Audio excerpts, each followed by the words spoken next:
At long last, baseball is back. Good evening and welcome to Sports Nightly. I'm Alex Wilcox. Earlier this week, Major League Baseball announced a 60-game season will be played beginning in late July, with spring training beginning in just a few days. Now, there's still no official word on minor league baseball, but we do know Fifth Third Fields won't be empty for much longer, as the Glass City will serve as the home for the Detroit Tigers taxi squad. BCSN's Claire Dow has more from the Mud Hens on what it means to be the Tigers' alternate training location and what baseball fans can expect following spring training. Following the Tigers' adjusted spring training, Toledo will host a group of 30 players making up Detroit's taxi squad, which serves as a reserve for the franchise in the case of injuries or illness. The last couple of weeks, some discussion had come up as Major League Baseball is trying to get their season up and going, and all the decisions they have, from the sudden change to spring training locations to how they're going to keep their additional pool of players game ready once the Major League season starts. I think the long-standing relationship with the Tigers, the proximity of Toledo and Fifth Third Field to Detroit and Comerica Park, all kind of played in together. And so the Tigers started talking to us about this possibility probably about 2 weeks ago, just what we would need to do, what sort of protocols we need to run through, would we be willing and able to participate and host, which was an easy yes. And that's really where everything started at that point. All 30 Major League teams were given a detailed 100-page manual addressing safety protocols, added regulations, and other specifications as baseball returns. The Mud Hens organization is hopeful Fifth Third Field could potentially host fans at some point this summer.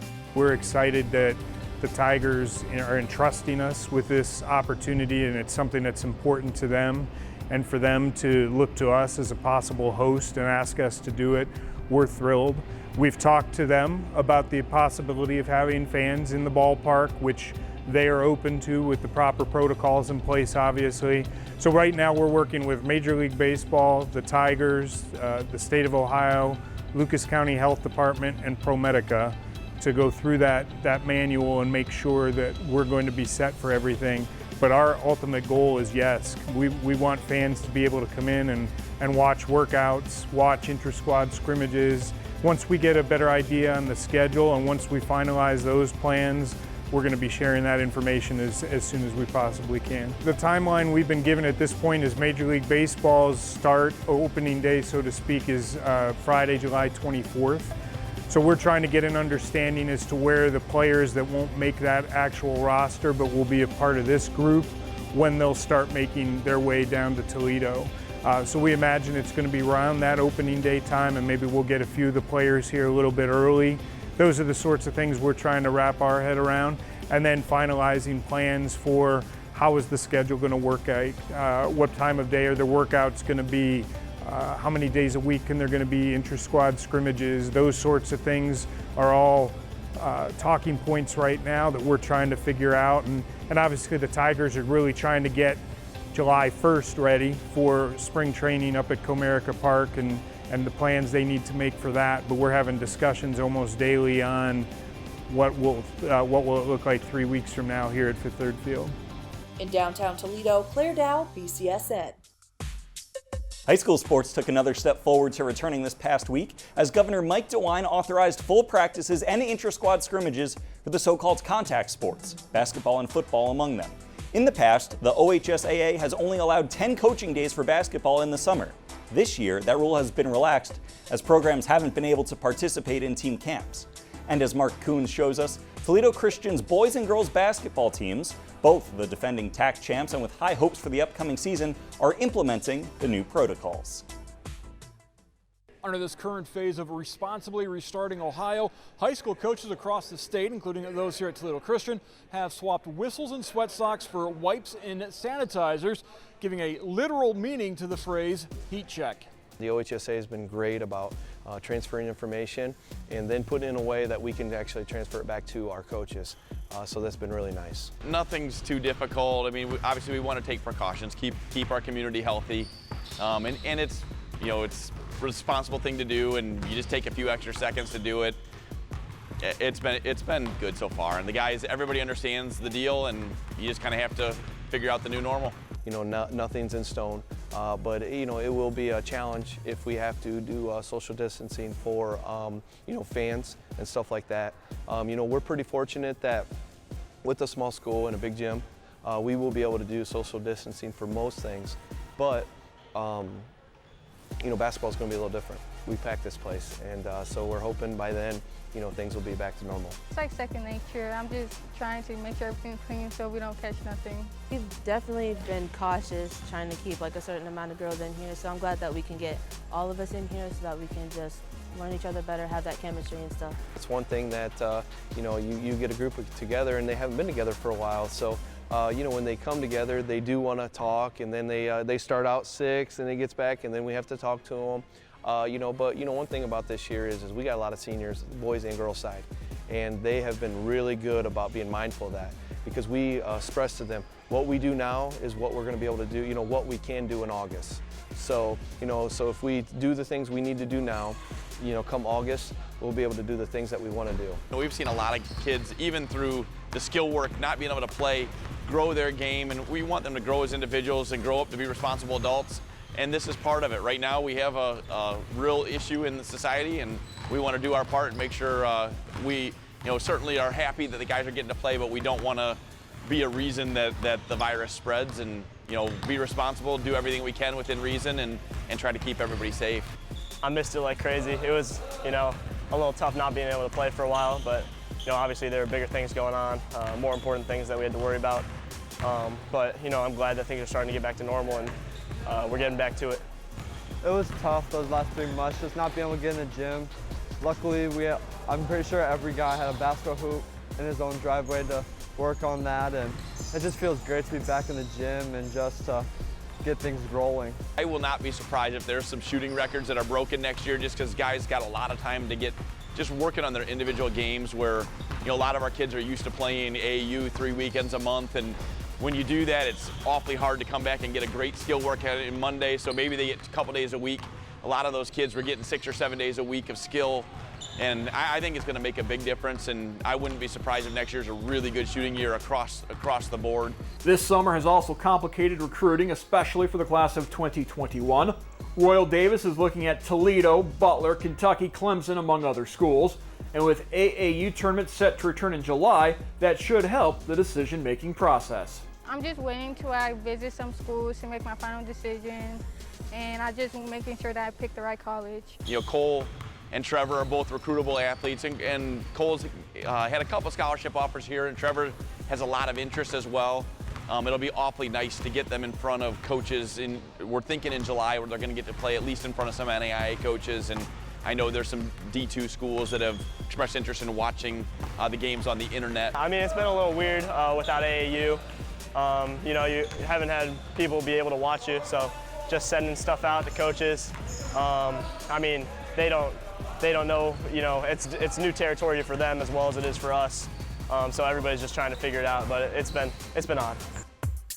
This week, St. John's introducing their new wrestling coach, Sly Bosselman. A Northwest Ohio native, Bosselman won a state title for Otsego in 2006 before wrestling collegiately at Kent State. He's been coaching at the club level for the last decade and is excited for the chance to take over at St. John's and build the Titans into a consistent winner. It's a great school. I've never had an opportunity to be able to coach at a high school like this before, so I thought it'd be a good opportunity for me and my staff from my wrestling club to come here and start a good program. We've been at Foxfire for 9 years. This will be my 10th season actually with my wrestling club, and most of my coaches have been with me the entire time, so we have a good relationship, and I have kids that wrestle at St. John's that come to the club now, so we're pretty familiar with all the kids, and it's going to be a good transition. I think we've lacked consistency for quite a few years, and hopefully my staff and I will bring more consistency to the program, and it's going to take time. I have a real job that keeps me in North Ohio. I have a family that I want to stay in Northwest Ohio with, and I like it here. I grew up here, and that's where I want to stay, and all the guys on my staff are from Northwest Ohio, have jobs here besides wrestling, so I think everybody's content staying in Northwest Ohio with their families. Coming up on Sports Nightly, a family reunion on the Rocket sidelines this fall. Plus, Toledo has a new coach, and the whole city has Doug's fever. Sports Nightly is brought to you by Charlie's Dodge Chrysler Jeep Ram. Doing it different, doing it right.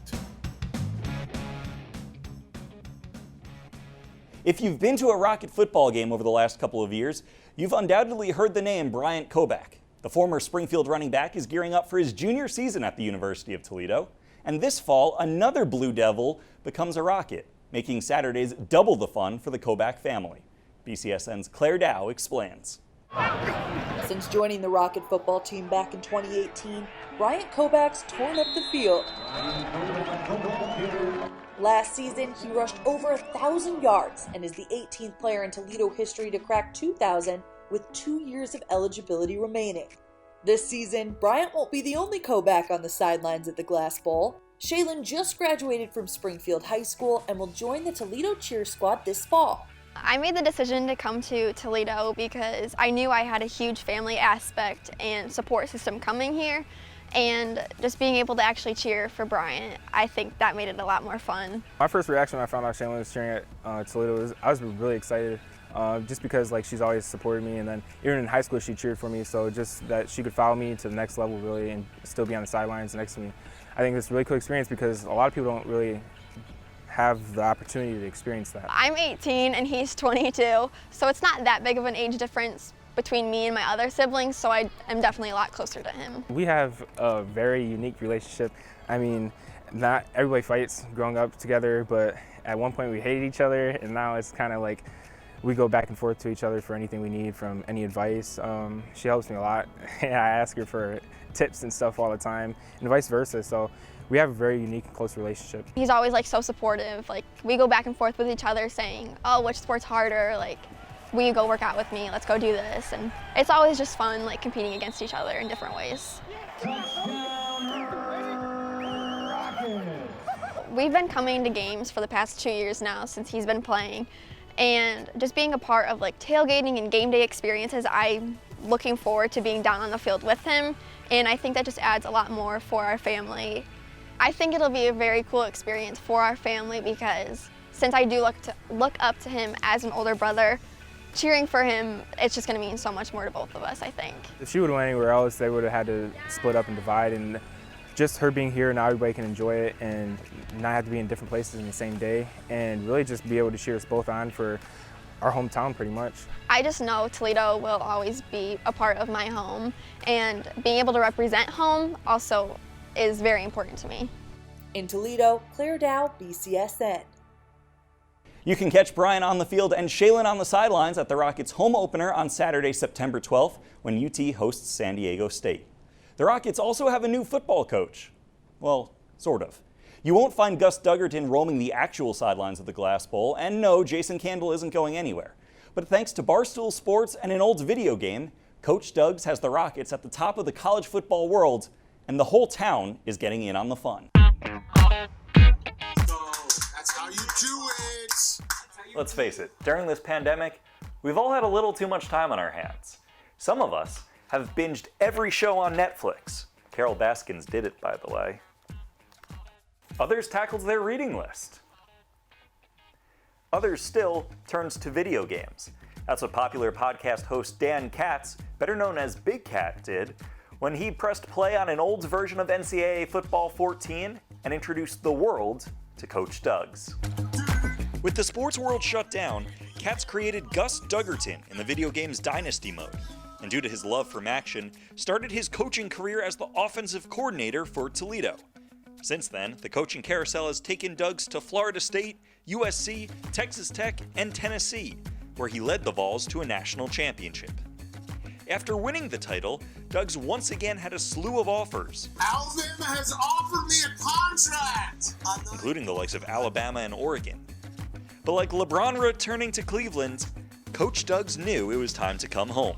I'm going backwards started, Mac, baby. I'm going backwards started. As head coach of the Rockets, Duggs has led his team to the best season in UT history, finishing the regular season a perfect 12-0, including statement wins over USC, Florida, Notre Dame, and Tennessee, and earning the #1 ranking in the country.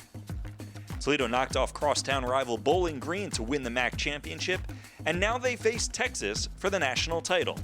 Okay, that's all fun and everything, but it's just a video game. Why would anyone care? Well, it turns out this game has real-life impacts. Cat streams all of these games live on Twitch and has grown his audience to well over 100,000 people for each game. The real University of Toledo is in on it too.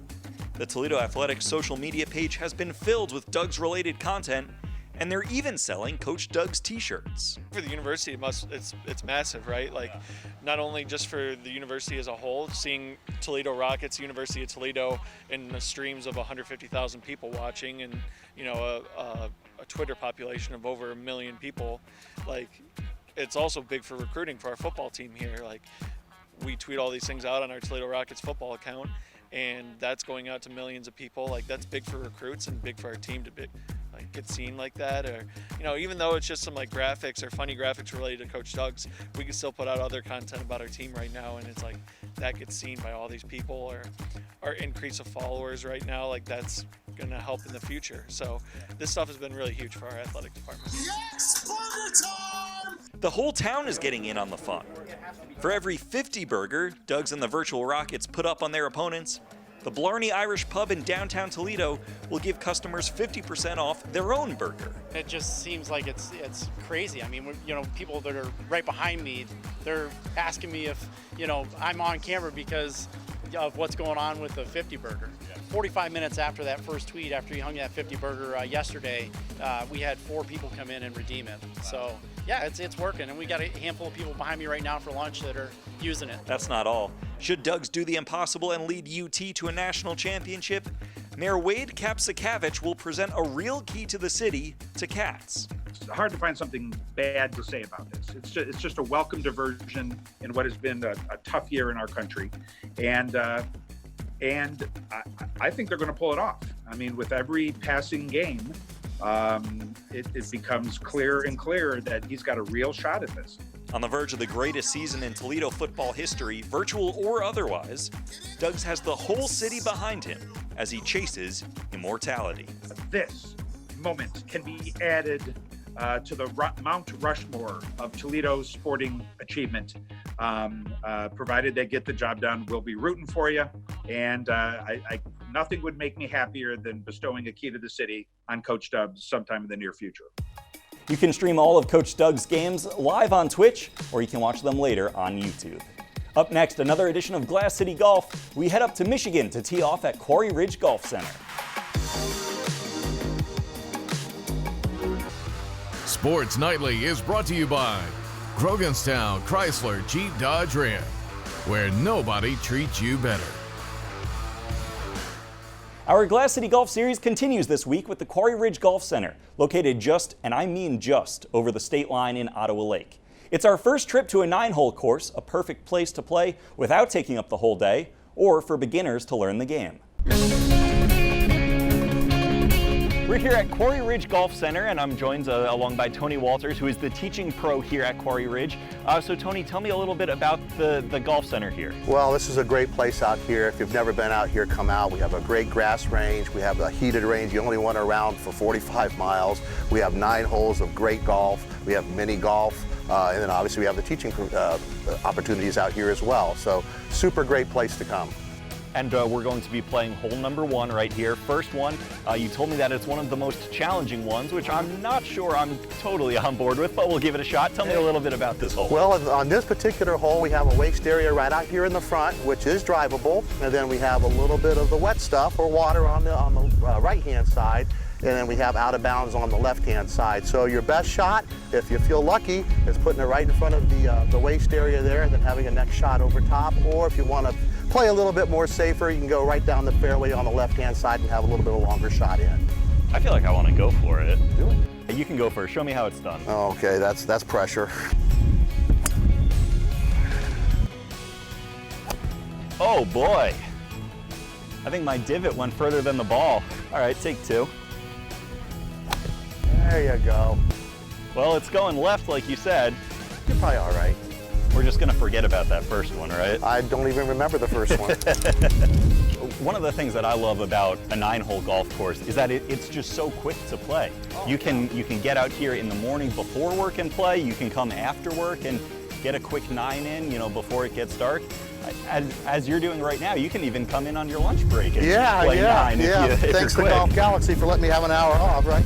So yeah, it is a great thing. And golf now is, it's a sport that takes some time to do. Right. So they're trying to promote that quick 9, get that quick 9, just like what you're saying, after work, before work, just to get that in there. Great time to play with your kids, play with your wife. It's a great time to do that because, again, you're not tied up for a long time. While Ohio golf courses got to stay open most of the time throughout the pandemic, you guys actually had to shut down completely. And how difficult was that? It was a challenge because obviously we're so close to the border, right? So Highland Meadows is just a stone's throw away from us. So it was difficult, but again, you have to make best. We want to follow the rules and make sure everybody was safe, and that's the right thing to do. So that's what we did. Yeah, business has been good for you guys. Yeah, it's been super, super busy. So it's really, really great. It was really nice, and we're getting a lot of people that haven't come out here before is coming out here now, which is really, really nice. I think I'm in these people's backyards. Yeah. If I hit a good shot here, I can just go take a dip in the neighbor's pool afterwards. Absolutely.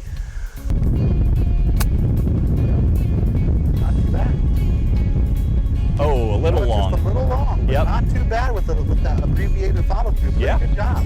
Good teacher. Yeah. Oh, beautiful.